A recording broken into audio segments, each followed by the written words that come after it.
Hello everyone, ఈ వీడియోలో Indian ఎకానమీలో భాగంగా 12 పంచవర్ష ప్రణాళికలు ఉంటాయి కదా. ఈ వీడియోలో మొదటి ప్రణాళిక, 1వ పంచవర్ష ప్రణాళిక గురించి కంప్లీట్గా డీటెయిల్డ్గా చూద్దాము. అయితే ఫస్ట్ వచ్చేసి మొదటి పంచవర్ష ప్రణాళిక 1951 ఏప్రిల్ 1కు స్టార్ట్ అవుతుంది.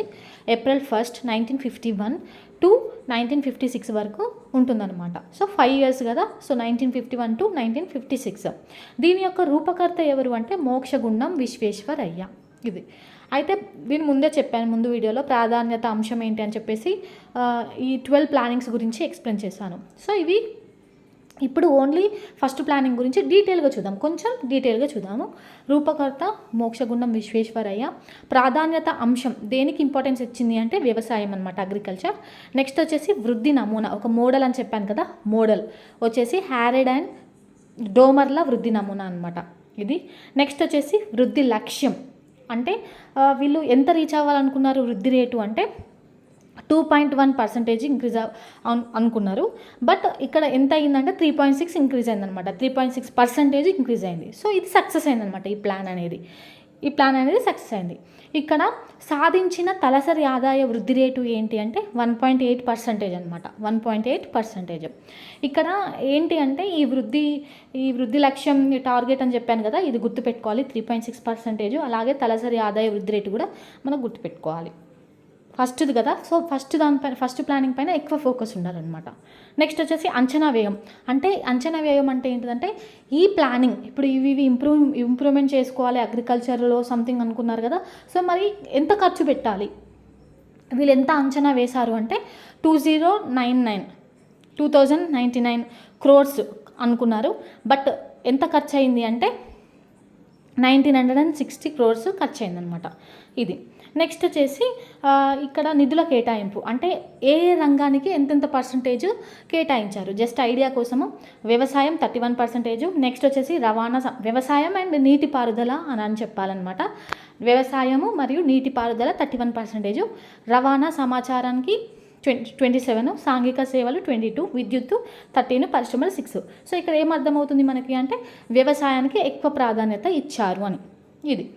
నెక్స్ట్ వచ్చేసి ఈ పాయింట్ గుర్తుపెట్టుకోవాలి. అయితే మళ్ళీ ఇందులో స్పెషాలిటీ ఏంటి, ఈ ఫస్ట్ ప్లానింగ్ 1951 నుంచి 56 వరకు అయ్యింది కదా.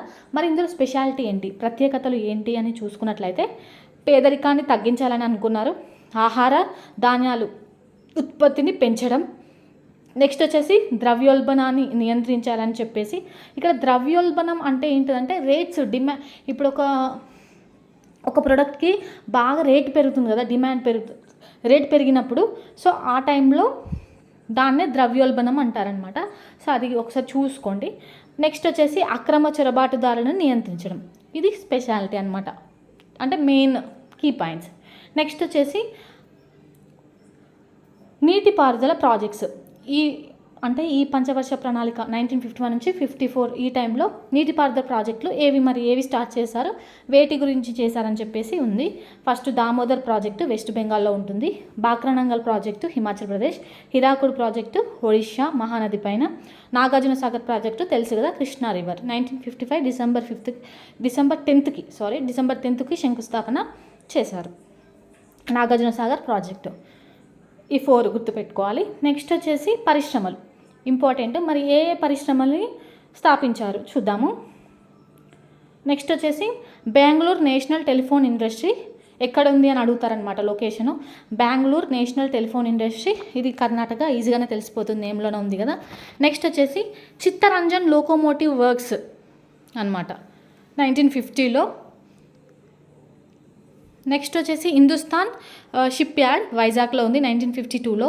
Hindustan cable industry West Bengal దుర్గాపూర్లో ఉంది. హిందుస్థాన్ కేబుల్ ఇండస్ట్రీ ఏమో దుర్గాపూర్, షిప్ యార్డ్ వచ్చేసి Vizag. Sindri fertiliser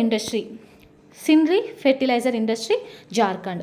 Hindustan machine tools వచ్చేసి మైసూర్ అనమాట, మైసూరు.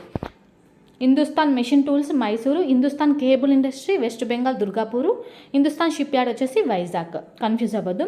నెక్స్ట్ వచ్చేసి మరి ఏం డెవలప్మెంట్ చేశారు ఈ 1951 టు 1956 ఫస్ట్ ప్లానింగ్లో భాగంగా అంటే ఫస్ట్ వచ్చేసి 1951లో అంటే ఏంటిదంటే ఇండస్ట్రియల్ డెవలప్మెంట్ రెగ్యులేషన్ యాక్ట్ అనమాట. సో ఇది ఏంటి అంటే పరిశ్రమల క్రమబద్ధీకరణ చట్టం అంటారు దీన్ని అనమాట. ఇది 1952లో ఇంప్లిమెంట్ చేశారు. అంటే ఏం లేదు, ఇప్పుడు ఫర్ ఎగ్జాంపుల్ కొందరు ఇండస్ట్రీ పెట్టుకుందాం అనుకుంటారు కదా, ఇప్పుడు ఫర్ ఎగ్జాంపుల్ కొందరు ఇండస్ట్రీస్ పెట్టుకోవాలనుకుంటారు. సో దానికి లైసెన్స్ ఇస్తుందన్నమాట ఇది IDRI. దానిని లైసెన్స్ రాజు చట్టం అని అంటారనమాట ఈ చట్టాన్ని. ఏ చట్టాన్ని? IDRI, industrial development regulation act 1951 licence Raj చట్టం అంటారు. దేని ప్రకారం ఇది అంటే హజారీ కమిటీ ప్రకారం అనమాట. హజారీ కమిటీ ప్రకారం ఇది. నెక్స్ట్ వచ్చేసి నెక్స్ట్ వన్ ఏంటిది, మన సెకండ్ వన్ ఏంటిదంటే 1951లో CSOని ఏర్పాటు చేయడం జరిగిందనమాట. 1951లో CSO అంటే ఏంటి అంటే సెంట్రల్ స్టాటిస్టికల్ ఆర్గనైజేషన్. అయితే ఇది ఎప్పటి నుంచి మరి అమల్లోకి వచ్చిందంటే 1954 నుంచి అమల్లోకి వచ్చింది CSO. అయితే తర్వాత కాలంలో అంటే 2019లో ఏమైంది అంటే CSO ప్లస్ ఇంకొకటి NSSO అనేవి ఉండేది, ఈ రెండు కలిపి NSOగా చేంజ్ అయిందనమాట 2019లో. ఇది ఫస్ట్ NSOనే చూసుకుంటుంది అన్నమాట దీని గురించి. సో 2019 ఇది ఇయర్ గుర్తుపెట్టుకోండి. నెక్స్ట్ వచ్చేసి జాతీయ అటవీ విధానం కూడా ఆ టైంలోనే వచ్చింది. అయితే ఈ జాతీయ అటవీ విధానం ఏమని చెప్పిందంటే సో 33% అడవులు ఉండాలి అని చెప్పిందనమాట ఇది. ఇక నెక్స్ట్ పాయింట్ వచ్చేసి SIDO, small industrial development corporation. 1954. అయితే ఏమైంది 1978ని ఏమంటారు, చిన్న పరిశ్రమల స్వర్ణయుగం అని చెప్పేసి అంటారు కదా. సో 1958. సో ఆ టైంలోనే DIC, డిస్ట్రిక్ట్ ఇండస్ట్రియల్ సెంటర్స్ అనేది ఆ తర్వాత డిస్ట్రిక్ట్ ఇండస్ట్రియల్ క్లస్టర్స్గా చేంజ్ అని చెప్పాను కదా. సో అదే అన్నమాట 1978లో ఇది. బట్ ఇక్కడ small industrial development corporation SIDO, చిన్న తరహా పరిశ్రమలకు స్వర్ణయుగం 1978. ఈ పాయింట్ నేను ముందే డిస్కస్ చేశాను. నెక్స్ట్ 1955లో ICI ఏర్పాటైందనమాట. So industrial credit investment corporation of India. పరిశ్రమలకు దీర్ఘకాలిక రుణాలు ఇవ్వడానికి ఫస్ట్ ఇది స్టార్ట్ అయింది ICICI. తర్వాత ICICI అనేది 1994లో బ్యాంకుగా చేంజ్ అయిందనమాట. బట్ ముందు మాత్రం పరిశ్రమలకు అంటే ఇండస్ట్రీస్ ఉంటాయి కదా, సో దీర్ఘకాలిక రుణాలు ఇవ్వడానికి, అప్పు ఇవ్వడానికి మాత్రమే ఈ ICICI అనేది స్టార్ట్ అయ్యింది. 1994లో బ్యాంకుగా చేంజ్ అయింది. ఇది ఒకటి. ఇంకొకటి వచ్చేసి 1955లో ఏమైందంటే నిత్యావసరాల వస్తువుల చట్టం అని చెప్పేసి తీసుకొచ్చారు. నిత్యావసర వస్తువులు అంటే ఈ వెజిటేబుల్స్ కావచ్చు వీటిపైన అనమాట. నెక్స్ట్ వచ్చేసి ఇంకా మొదటి పంచవర్ష ప్రణాళికలో భాగంగా SBI ఉంది కదా, సో దానిని జాతీయం చేసిరనమాట. అంటే గవర్నమెంట్కి చేంజ్ చేసిరనమాట SBIని. ఇది జాతీయం చేయడం అంటే ఏంటంటే ప్రైవేట్గా ఉన్నదాన్ని ప్రభుత్వం చేయడం అనమాట, SBI. అయితే మరి దేని ప్రకారం చేశారు SBIని జాతీయం చేయడం? దేని ప్రకారం చేశారంటే గోర్వాలా కమిటీ సూచన మేరకు చేశారు. Most important. నెక్స్ట్ వచ్చేసి మరి ఈ ఫస్ట్ ప్లానింగ్లో భాగంగా ఏ పథకాలు ఇంట్రడ్యూస్ చేశారు అంటే సో 2 ఉంటాయి. ఒకటేమో CDP, కమ్యూనిటీ డెవలప్మెంట్ ప్రోగ్రామ్ అనమాట. సో 1952. అయితే ఇది సమాజాభివృద్ధికి కార్యక్రమం అంటారనమాట. సో కృష్ణమాచారి సూచనల మేరకు ఇది స్టార్ట్ చేశారు. ఏది అంటే CDP, కమ్యూనిటీ డెవలప్మెంట్ ప్రోగ్రామ్.